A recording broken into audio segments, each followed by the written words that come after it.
আজ আকাশ ভেঙে পড়ুক, সমুদ্র ফেটে যাক, আমরা পিছু হটবো না। সেই বাকশাল চাই, আবার ইউরোপিয়ান এনলাইটমেন্ট চাই। দান্দিক বোকাচোদা আর কি। রুমিন ফারহানা কইছে কোন অভ্যুত্থান বা বিপ্লব 36 দিন বা 1 মাসে হয় না। হ্যাঁ, কেউ যদি মনে করেন অল্প কয়েকদিনের আন্দোলনে হাসিনাকে দেশছাড়া করেছেন, তবে তারা বোকার স্বর্গে বাস করছেন। শেখ হাসিনার পালানো বিএনপির 16 বছরের আন্দোলনের ফসল গণবিস্ফোরণে শেখ হাসিনা পলায় গেছে। আন্দোলনকারী বিএনপি করেছে, ঈদের পরে আন্দোলন, আর কেউ করেনি। হ্যাঁ, গুম আর খুন হয়েছে খালি বিএনপি কর্মী, দেশছাড়া হয়েছে খালি বিএনপির কর্মী। আমরা খায় না খায় অ্যাক্টিভিজম করলাম, আমরা তো বিএনপি করি না, গল্লিকও খাই না। সমাজ কি তাইলে আমাদের মেনে নেবে? বিএনপির আন্দোলন তো দেখেছেন, দেখেন নাই? গত 10টা বছর 10টা জনসভা করতে পারেন নাই। ঈদের পর আন্দোলন করতে করতে শুনতে শুনতে কান পয়সা খুলে পড়েছে। প্রাণ ভয়ে পুলিশের আক্রমণে দাঁড়াইতে পারে নাই, নিজেরা আবার স্বীকার করেছে। খালেদা জিয়ার বাড়ির সামনে 2টা বালির ট্রাক সরাইতে পারে নাই, আবার আসিছে আন্দোলনের ক্রেডিট নিতে। বিএনপি 16 বছর কেন 1600 বছর ঈদের পরে আন্দোলনের ঘোষণা দিলেও হাসিনার যেত না। যখন আন্দোলন চলিছিল তখন মির্জা ফখরুল কইছে বিএনপির নৈতিক সমর্থন আছে, শুধু সম্পৃক্ততা নাই। হ্যাঁ, শুনেন, আমরা এই আন্দোলনের সঙ্গে কখনোই সরাসরি জড়িত নই, আমরা তাদেরকে নৈতিক সমর্থন দিয়েছি। আর আজ রুমিন ফারহানা বলে বিপ্লব তারাই করেছে, 1 মাসে বিপ্লব হয় না। তাহলে 7ই নভেম্বরের বিপ্লব কেমনে 4 দিনে হইল? নভেম্বরের 3 তারিখ থেকে 7 তারিখ বিপ্লব। রাশিয়ার বিপ্লব কেমনে 10 দিনে হইল? দুনিয়া কাঁপানো 10 দিন, ওই টাইমের উপরে একটা বইও আছে। বিপ্লব ক্ষণস্থায়ী, বিপ্লব অল্প সময় থাকে।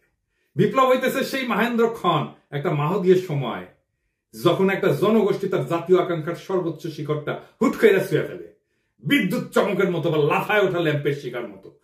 ওই সময় ওই জাতির উপরে আল্লাহর খেলাফত নাজিল হয়, তখন সেই হয়ে ওঠে দুনিয়ায় খোদার খলিফা, বিপ্লবের নায়ক। আর সেই অসামান্য মুহূর্তটাই বিপ্লব।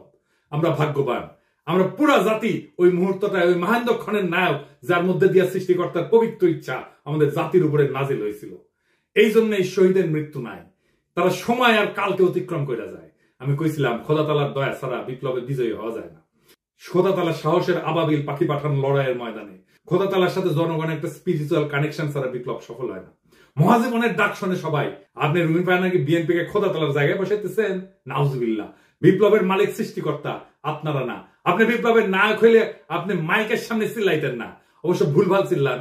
কইতেছে 18 সালে নাকি বিএনপি নির্বাচন প্রত্যাখ্যান করেছে। শুনেন, আওয়ামী লীগ যখন ভারতের সঙ্গে আঘাত করে 14, 18, 24-এ ক্ষমতা দখল করলো, বিএনপি তখন আপোষহীনভাবে জনগণের পাশে থেকে নির্বাচন প্রত্যাখ্যান করেছে।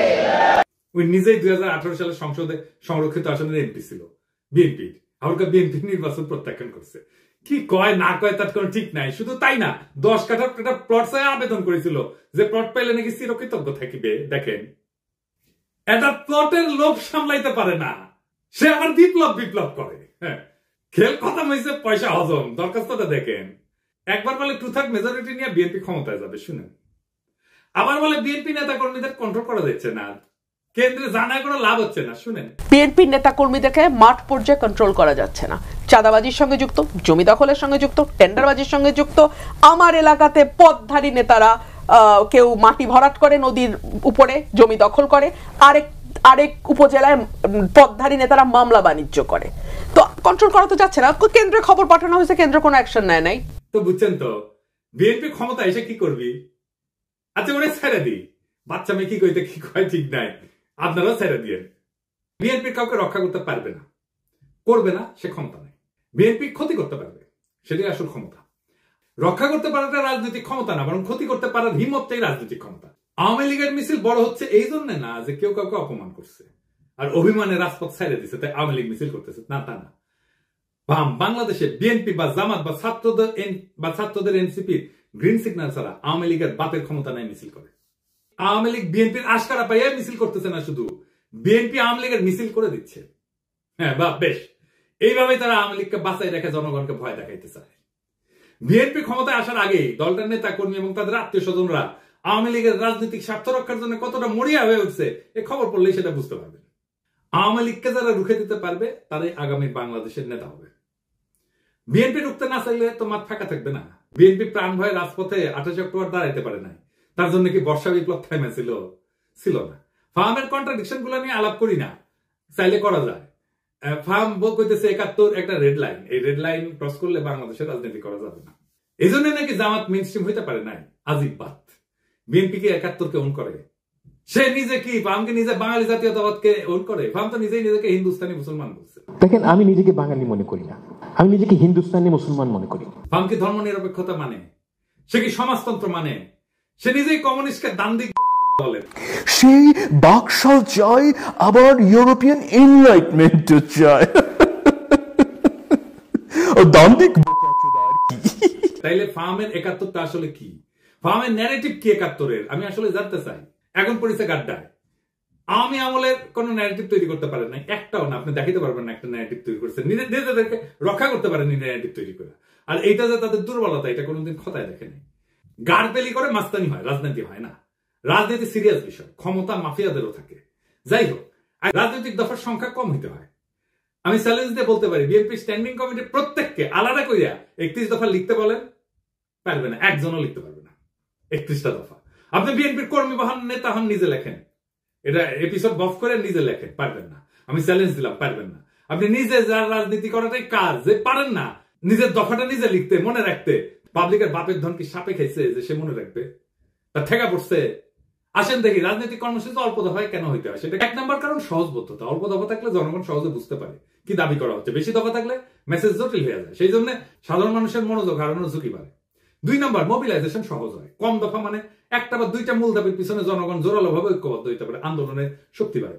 3 নম্বর, কৌশলগত চাপ সৃষ্টি করা যায়। সরকার বা বিরোধী শক্তির উপর চাপ তৈরি করার জন্য স্পষ্ট এবং নির্দিষ্ট দাবি থাকা জরুরি। বেশি দাবি দিলে কোনো দাবি নিয়ে সুনির্দিষ্টভাবে চাপ তৈরি করা যায় না। গতি বজায় রাখা, কম দফার কর্মসূচি আন্দোলনের গতি এবং ফোকাস বজায় রাখে। লম্বা তালিকা মানে প্রত্যেকটা বিষয় আলাদা করে ব্যাখ্যা লাগবে, যার সময় ক্ষেপণ করে। 5 নম্বর হইতেছে সংবাদ মাধ্যমে সহজে প্রচার। মিডিয়া ছোট স্পষ্ট বার্তা প্রচার করতে পছন্দ করে। অল্প দফায় আন্দোলন সহজে শিরোনাম হয়। আমি এটা বললাম আন্দোলন এই কারণে, কারণ তারা কিন্তু 31 দফা আন্দোলনের সময় করছে, বিপ্লবের পরে করে নাই। সেজন্য আন্দোলনের কথা বললাম। আমাদের সফল আন্দোলনগুলো দেখেন, রাষ্ট্রভাষা বাংলা চাই, 6 দফা। এরশাদ বিরোধী আন্দোলনের 1 দফা, 1 দফা 1 দাবি, এরশাদ তুই কবে যাবি। হাসিনা খাতা আন্দোলনের 1 দফা। এমনকি বিএনপি যে 4 দলীয় জোটের 5 দফা ছিল 2001 সালের নির্বাচনে, দুর্নীতিমুক্ত প্রশাসন, সুশাসন, আইন শৃঙ্খলা উন্নয়ন, এই সমস্ত। তারপরে দফা বাড়তে থাকে। 2018 সালে বিএনপির ঐক্য ফ্রন্টের দফা হয় 7 দফা আর 11টা লক্ষ্য। এই হইতেছে বাম ইনফ্লুয়েন্স। দাবি ঢুকাইতে দিতে হবে টাইসা। মানুষ পড়লো কিনা শুনলো কিনা ভাবাভাবি নেই।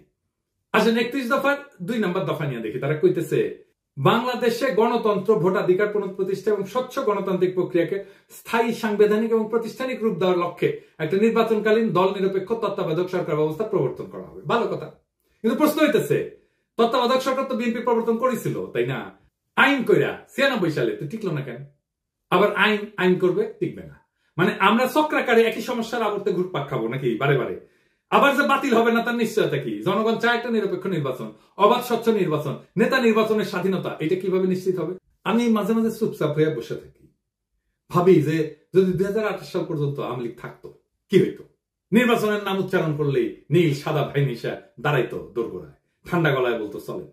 তারপর বাকিটা একটা কালো গল্প, যার শেষ পাতায় রক্তের দাগ। লুৎফুজ্জামান বাবর কারাগারের ঘুপসি কোণে চোখ তুলা পাখিদের উঠতে দেখতেন আর ভাবতেন তারা এখনো উঠতে পারে, অথচ আমি। সালাউদ্দিন আহমেদ শিলংয়ের আকাশে হাত তুলতেন, এই নীল কি ঢাকার মতো, নাকি আমি বদলে গেছি? খালেদা জিয়া এখন অন্তরীণ থাকতেন।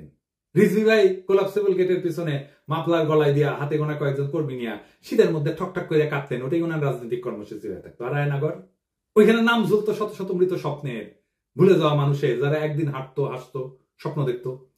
তারপর চুপ হয়ে যেত, আমরাও চুপ হয়ে যেতাম। চুপচাপ বাজারে যেতাম, চুপচাপ অতি মূল্যে অল্প কিছু ডিম কিনতাম, সবজি কিনতাম, আর মাছ মাংস দেখে হাফ পিত্তেশ করতাম। চুপচাপ আয়নায় তাকায় ভাবতাম এটা আমার মুখ না, আমি কোথায় হারালাম। ঠিক তখন কিছু সাহসী তরুণ উঠে দাঁড়ায়, তারা বলে এমন জীবন চাই না। তারা বাতাসে ছড়ায় দেয় আলো, আমরা গলা ছেড়ে কাপা কাপা স্বরে ওদের দেখে পথে নেমে আসি, সাহস নিয়া বলি আমরা ভালো নাই। কিন্তু আজ আমরা বলি ওদের হটাও, ওরা রাজনীতি করে ফেলছে। ওদের রক্ত আজকে পথের ধুলা, ওদের কান্না আজকে নীরব শোক। আমরা চিৎকার করি এখনই নির্বাচন চাই, ডিসেম্বরেই চাই, এখনই চাই। দেশ যে ভালো চলতেছে এটা কেউ দেখে না। রিজার্ভ বাড়তেছে, দুর্নীতির টাকা ফিরতেছে, সংস্কারের বাতাস লাগছে, কিন্তু এই খবর কারো কানে ছয় না। একটাই আমাদের পিপাসা এখন, ক্ষমতা আর ক্ষমতা। আলোর এই লড়াই কখনো সহজ ছিল না। আলোর জন্য যারা পথে নামে তাদের পা রক্তাক্ত হয়, তাদের চোখে জল জমে, তাদের গলা রুদ্ধ হয় কান্নায়, কিন্তু তবু তারা হাঁটে কারণ তারা জানে পিছায় গেলে চিরকাল হারায় যেতে হবে। আজ যারা রক্ত দিচ্ছে, যারা ভয়কে পিছনে ফেলে আগাইছে, তাদের নাম ইতিহাসের পাতায় লেখা থাকবে। আজকে যারা কাটতেছে মিথ্যা বলতেছে, তারা কেবল হারায় যাবে বিস্মৃতির ধুলায়। বিপ্লব কখনো সংগঠিত হয় না বক্তৃতায়, বিপ্লব জন্ম নেয় নির্ভীক হৃদয়ে, তপ্ত রক্তে। আমরা সেই রক্তের উত্তরাধিকার, আমরা হারবো না। তারা ভাবছিল আমরা ভয় পাবো, তারা ভাবছিল আমরা হেরে যাব, তারা ভাবছিল আমরা মুখ নিচু কইরা ঘরে ঢুকে যাবো, কিন্তু তারা ভুল করছে। আমরা পিছু হটিনি, আমরা সামনে আগাইছি, আমরা থামিনি, আমরা ঝড় তুলছি, আমরা চুপ থাকিনি, আমরা স্লোগানে মুখর করছি রাজপথ।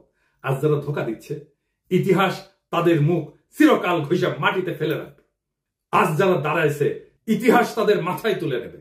আজ আকাশ ভেঙে পড়ুক, সমুদ্র ফেটে যাক, আমরা পিছু হটবো না, আমাদের জয় হবে ইনশাল্লাহ।